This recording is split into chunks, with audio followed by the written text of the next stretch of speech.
The case of migrant children is part of the so-called mixed migration flows that include those seeking political asylum, refugees, and economic migrants.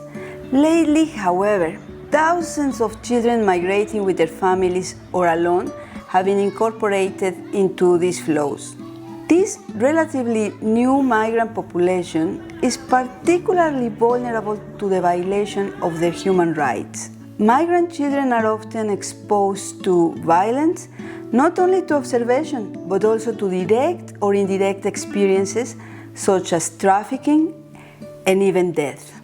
In 2019, the Mexican migration authorities registered over 52,000 children from Central America and Mexico migrating towards the United States. More than 30,000 of them were under the age of 11. In the context of the COVID-19 pandemic, the number of children passing through Mexico en route to the United States increased 9 times. We took on the task of searching for children 8 to 12 years old, migrating along with a guardian at 2 strategic points. In Tapachula, that is a port of entry to Mexico, where is located the immigration agency that grants transit permits, and in Ciudad Juárez, located in the US-Mexico border, the second busiest port of entry in the United States. Our objective was to explore the migration experience of children from their perspective and from their own voice.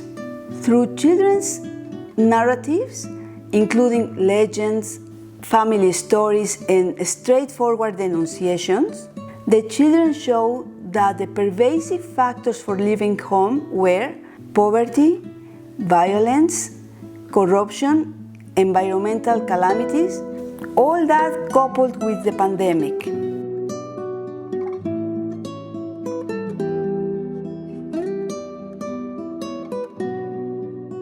There is not enough food every day, and my tummy is empty. But when I read, I imagine that I'm in another place. I like to go harvest with my grandmother, but the land has changed. The dry season is longer, and in summer there are some days when we have nothing to eat. We lived in San Miguel until the Fuego volcano exploded. We were saved because we took a path up to the right, but many people were buried. We could not return to our home because it was totally destroyed. We went to live in Maticlan, but there is no work and we were very hungry. That's why we were here, the whole family. My grandmother said that our cadejos guided us on the right path. When a baby is born, she receives a spirit animal to guide her and appear when they are most needed. The hurricane destroyed our home. The criminals killed my uncle because he looked after the forest. They also tree-tended my dad, so we left our home. If we don't take care of the forest when the butterflies arrive, tired from so much traveling, they will no longer find their home. The maras chased me and wanted to take me away. I ran and I ran. I was able to get home and my mom came out to defend me. They grabbed her and beat her in the middle of the street.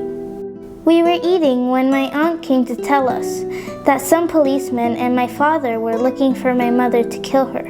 We ran away. I lost my doll. My grandfather was working in the fields when some policemen arrived, shot him and killed him. The people of our village came up to us and said that it would be better for us to flee.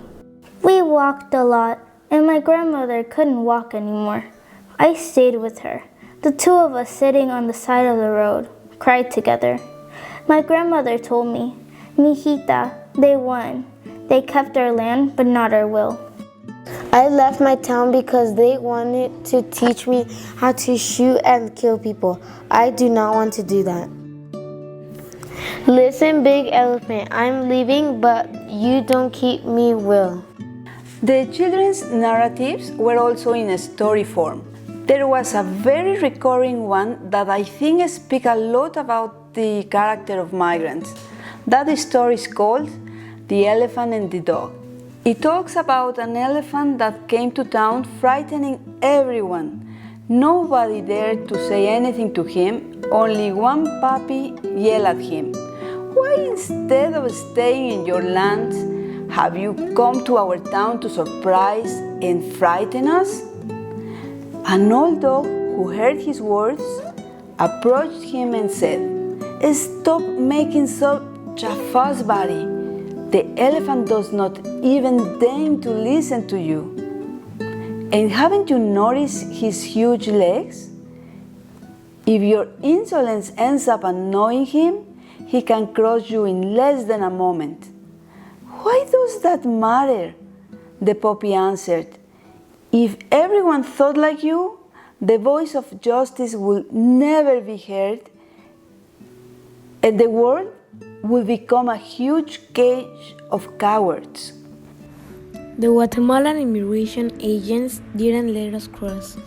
We had to walk through the jungle and cross the Pass River on a raft at night. It started to rain. The thunders didn't stop and I was very afraid of dying. Shortly after the rain stopped and we realized that during all that time we had been next to the dog. We had already arrived and we hadn't realized it. This story can be extrapolated to something more general. Migrants are in a state of intense and constant stress trying to survive day by day. It is difficult to think clearly with that stress level and find a solution that in calmer situation will be evident. On the way north, I was very cold and hungry.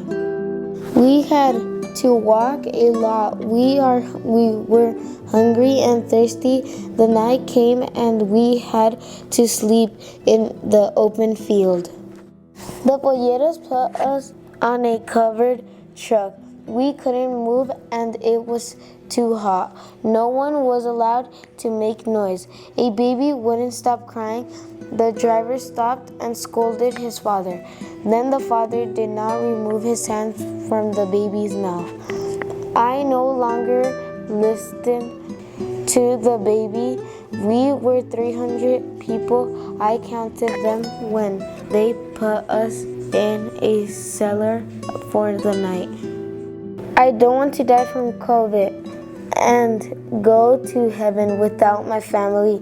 What am I going to do there alone? We had to walk a lot. We were hungry and thirsty. The night came and we had to sleep in the open field.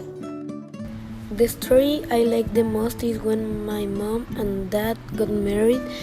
They told me there were many flowers, birds, and the townspeople. When we suffer, my family and I hug each other. We love each other and we try to always be together. God always goes anywhere we go. All people have God to take care of them.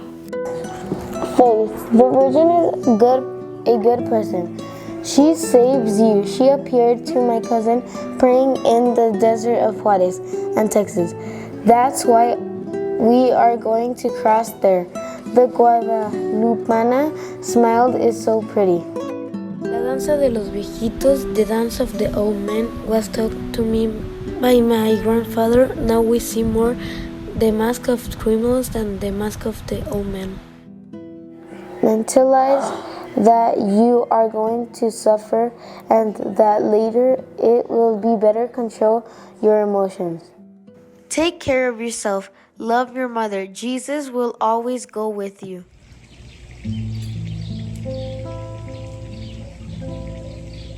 ¿Qué te importa que te ame?